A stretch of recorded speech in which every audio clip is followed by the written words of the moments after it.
So ayan, good morning mga ka-Moto Jutsu. Nandito na tayo ngayon sa National Shrine of Saint Padre Pio sa Santo Tomas, Batangas. So umalis tayo kaninang mga bandang alas 4 or mga roughly mga 4:15 na yon sa Manila. Tapos nakarating tayo dito bago mag second mass ng 7 o'clock ng umaga. So yan, yan tayo dumaan sa service road. Medyo maliwanag naman yung daan dyan. Wala naman kaming nadaan ng mga lubak-lubak. Tapos, ayan, dumiretso na kami dito sa may papuntang Calamba. Tapos nag-short, coffee break. Yan sa may McDonald's. Siyempre, pampaiwas antok. Until nakarating tayo dito sa dambana ni Padre Pio sa Santo Tomas, Batangas. So ayan, napakaganda pa rin dito as usual. Sobrang peaceful. Kung naghahanap kayo ng parang lugar ng kapayapaan, ayan, napakaganda rito. Nagmas lang kami. Tapos after ng mass, eto, getting ready na tayo.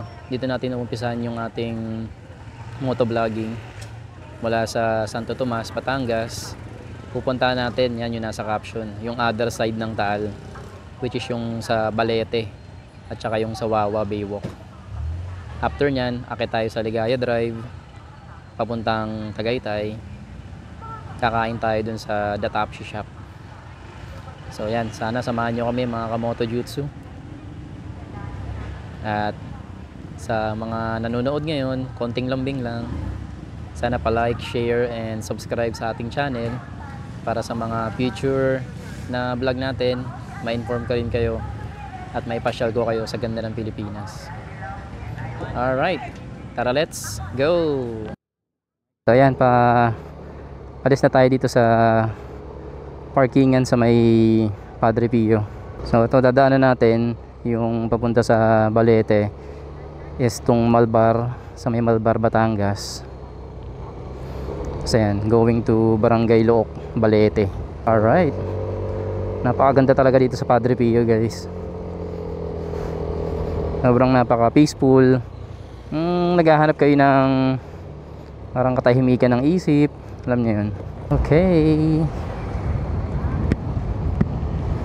dapat talaga pag pupunta lang kayo dito maaga pa, kasi sobrang marami talagang deboto rin si Padre Pio. Maraming pumupunta dito, nagkakaubusan minsan ng parking. Pero ito naman sa labas, may mga nagpapapark naman. Ayan, may mga bahay dito, yung mga open slots nila, pinapabayaran naman ng pinapaparkingan nila, kaso may bayad. Tsaka ang iiwasan nyo rin dito yung mga traffic, syempre, kasi sobrang dami nga nang pumupunta, iba't ibang mga lugar. So ayan, mas maaga, mas iwas traffic. So tayo, kakaliwa tayo dito.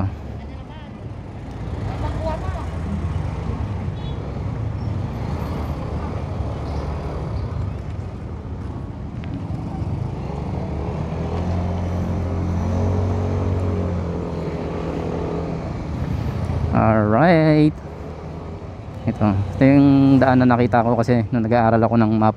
Pang mas madali dito makalabas kaysa doon, kasi doon nga congested na ng ganitong oras. So syempre naghahanap tayo ng mga alternate route, yung mapapabilis yung biyahe natin. At the same time, syempre dapat nag-i-enjoy pa rin tayo. Ayan, kasama ko sa likod ko nga pala ang aking misis. Yan naman talaga ang goal ko, yung napapasaya ko yung asawa ko sa paglibot namin sa mga iba't ibang lugar dito sa Batangas, syempre sa buong Pilipinas soon. So ayan, enjoyin nyo lang guys yung mga magagandang view dito, at alamin natin yung mga natago pang kagandahan ng Batangas. Alright, so ayan, palabas na tayo dito sa pinasukan nating parang village dito sa may Tanawan. Maganda rin dito, yung daan nga lang medyo may pagka-rough, pero parang tahimik. Kitang kita mo yung payak na pamumuhay nila dito.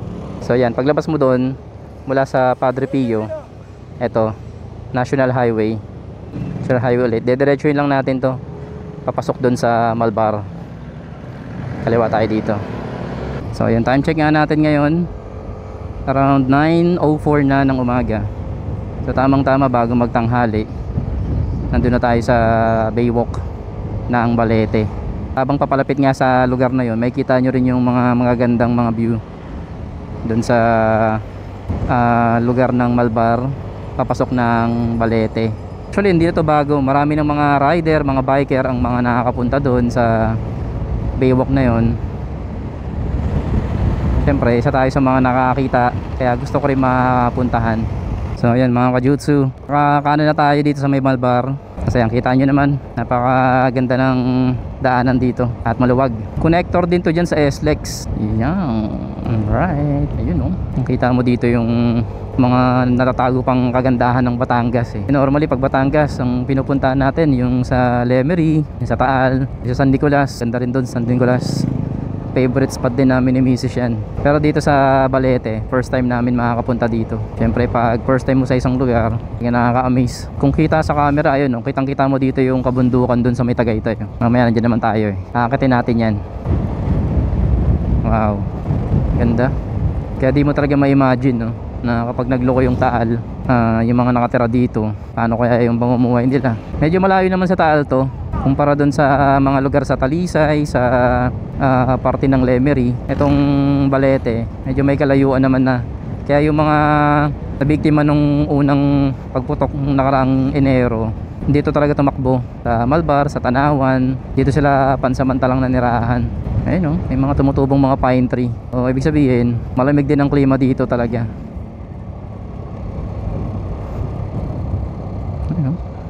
Laki ng pine tree. Okay, daan-daan na tayo. Dahil di ko alam yung mga pasulong dito. Wow, ang sarap, ang lamig. So ayan guys, kakapasok lang natin dito sa barangay sa Balete. Hindi ko nabasa yung pangalan ng barangay eh. Pero ayan, medyo siya, probinsya feels. Talagang medyo pagkaliblib yung datingan niya. Yung tipong naririnig mo pa yung tilaok ng manok sa ganitong oras.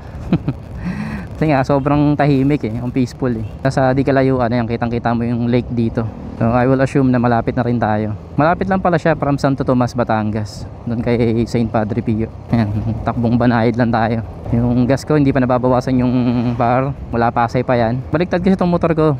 Yung kapag may angkas ako, mas tipid siya sa gasolina. Ako lang, walwal. Ayun, medyo mabilis siya. Pero ngayon tinatakbo natin mula Pasay hanggang dito, roughly 79 kilometers. Pero yung gas bar natin kompleto pa rin. Okay, tayo sa kaliwa. Ayun medyo matarik yung daan.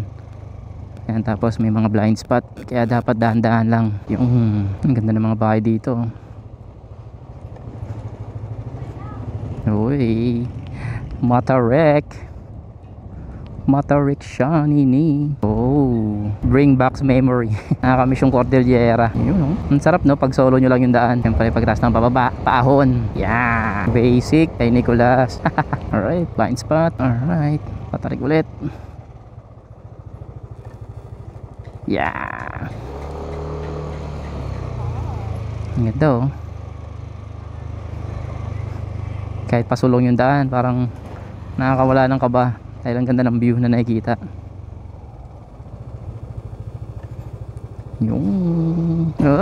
Can you see what I see? Yan na yung lake guys. Kung pwede na pumasok dito. Dati sarado to dahil sinemento yung daan Papasukin natin ngayon.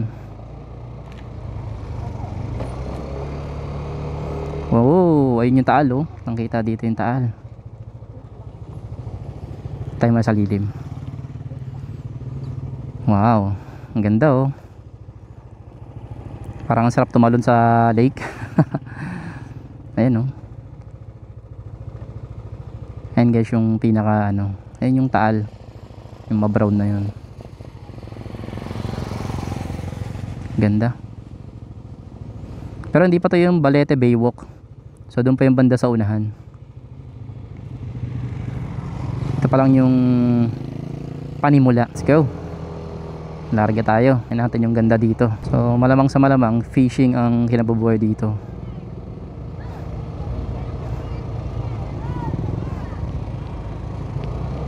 Wow, it's so beautiful. Dami naliligo Ayun mga bata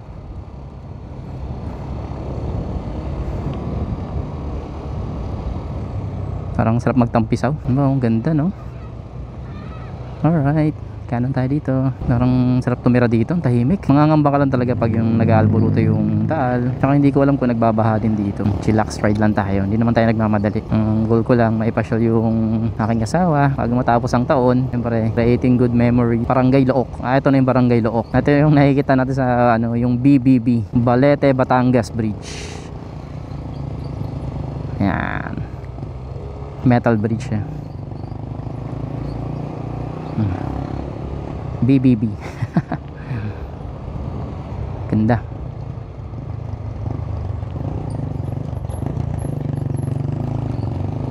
Kasi ito may mga nakatanim na mga bamboo.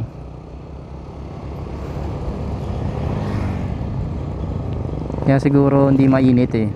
Dami rin kasi mga puno dito, may mga nyog. Feeling ko nga campsite din dito. Kung hindi ako nagkakamali, may mga campsite dyan. So beautiful. Tayo sa kaliwa.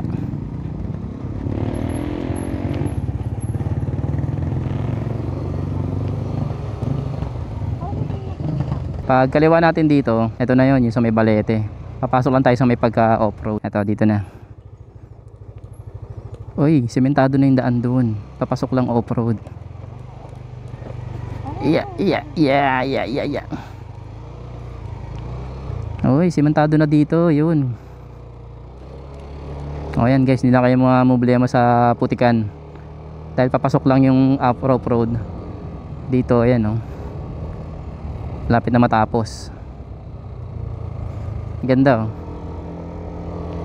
Ayan, kitang-kita mo yung kabundukan dun sa Batangas. Dun yung Taal. Ito yung other side ng Taal na sinasabi natin, no, na siguro sa karamihan bago lang, sa karamihan matagal na, pero para sa akin bago lang eh. Ang ganda kasi oh. Ayun, may pasukan dun, pasok tayo dun. Alright, so picture lang tayo dito sa parting to. Ito na yun eh, magandang spot dun eh.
Wow, what a beautiful view.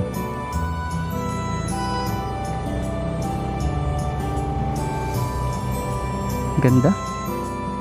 Asol na asol yung lake ah.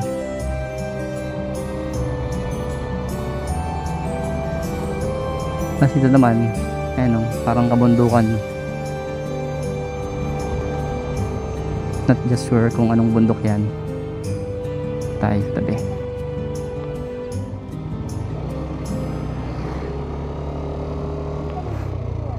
Wow, ganda. Ayan no, para siyang mini Boracay ng Batangas. Ganda ng kalsada, hindi na off-road. Yung sa mga napanood kasi nating video dati, off-road pa siya eh. So ayan no, Stig. Siguro konting improvement pa sa mga pupuntahan dito. Ayos na ayos to. Ayan, mga puno ng saging. Ayan doon banda doon, meron may mga ano, may mga cottage. Let's go here. Ikot na tayo. Ayan no, ang haba ng kabundukan no.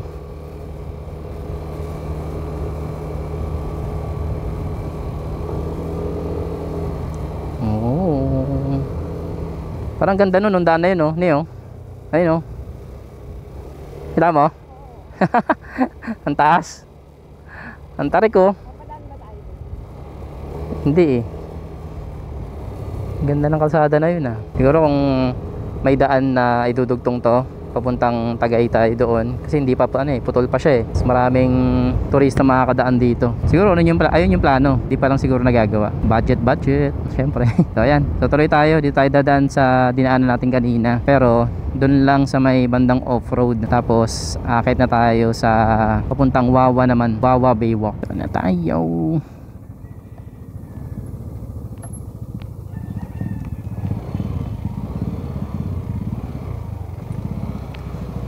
Yeah.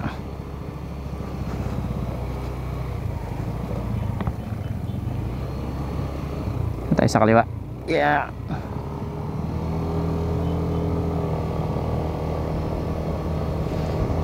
Yan.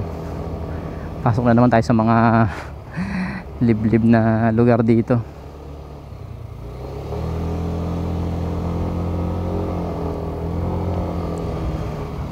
Yan, paahon siya guys.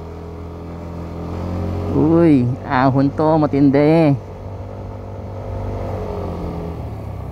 Yung hindi naman tayo binibigo ni Aerox. Tapos kakanan na tayo dito.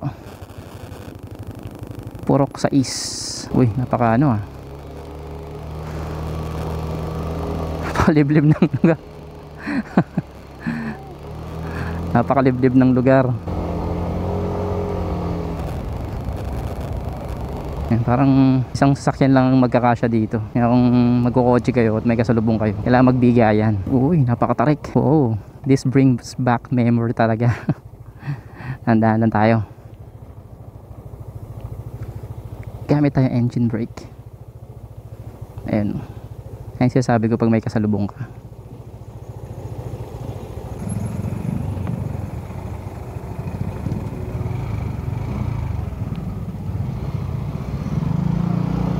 Niyo. Oy, wala ka ba?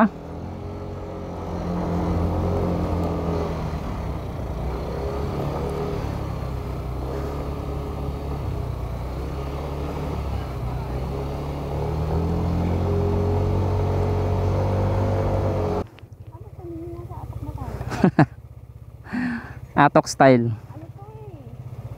Tinok.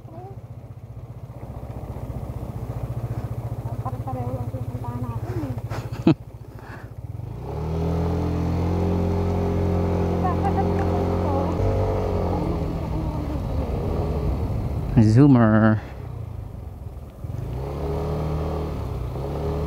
Napakatahimik ng lugar.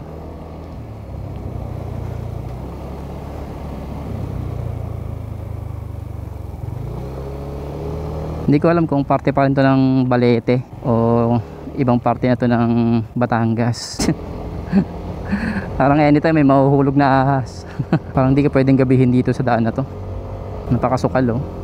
Pero don't get me wrong guys ha, nag-i-enjoy kami mag-asawa sa mga ganitong daan.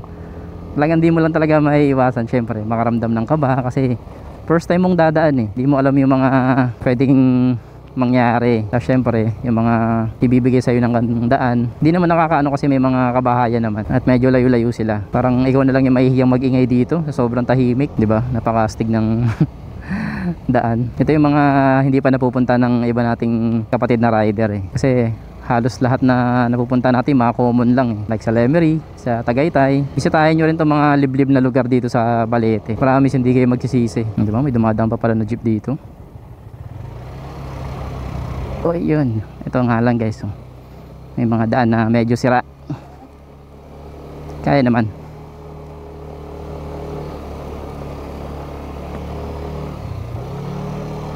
Nakalabas na kami doon sa liblib na parte. Ito tayo naman sa papuntang Wawa. Hindi sa Wawa Dam sa Wawa Baywalk. Isa pa sa mga tinatagong ganda ni Taal on the other side. Yan. So kumaliwa tayo dito ulit sa isa pang barangay dito sa Balete. Balete o Wawa na to. Sorry guys sa mga misinformation. Pero alam ko na Batangas pa rin. Yun na lang.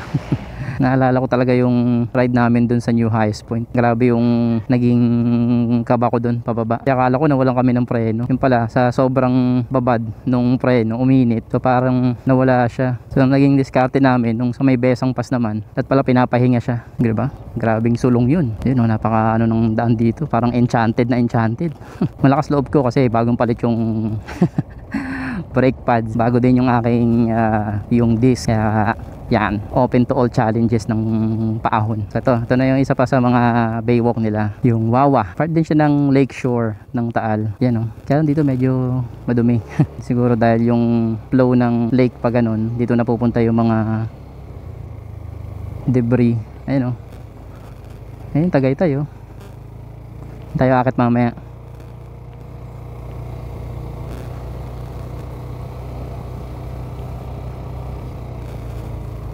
Time check natin 10 o'clock.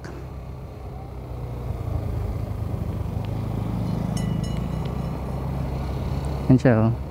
Diba? May mga nyog mismo dun sa ano ng Taal. Tapos ay may mga cottages. Ay may mga naliligo. Ayun oh.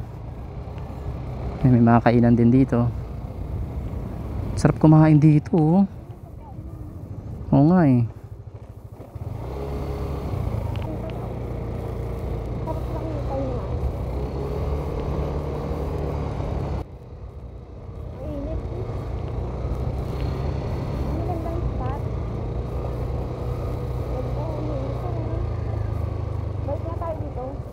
Ang dami naliligo oh.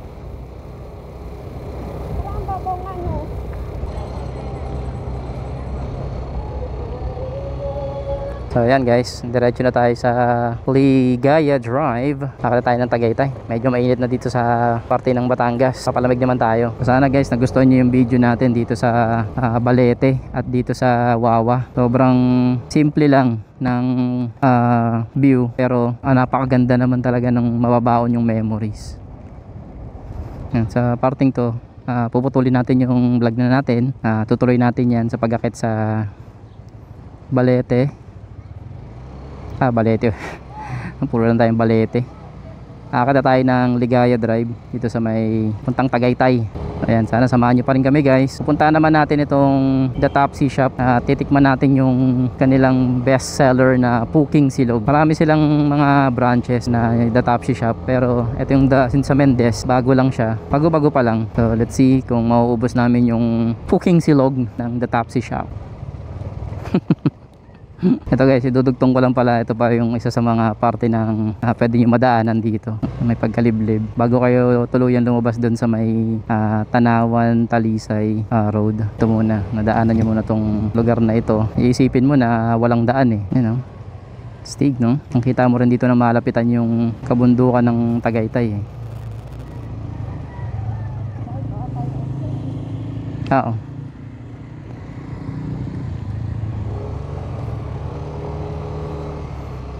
Konting off-road lang.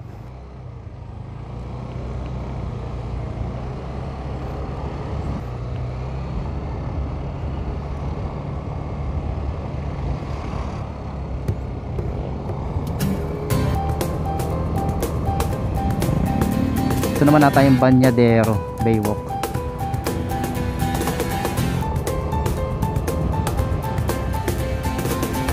Diba? Maski mga bike yak nandito. Puntahan din talaga to. Ganda oh, sarap ng panahon oh. Ang ganda ng panahon lang, okay na oh.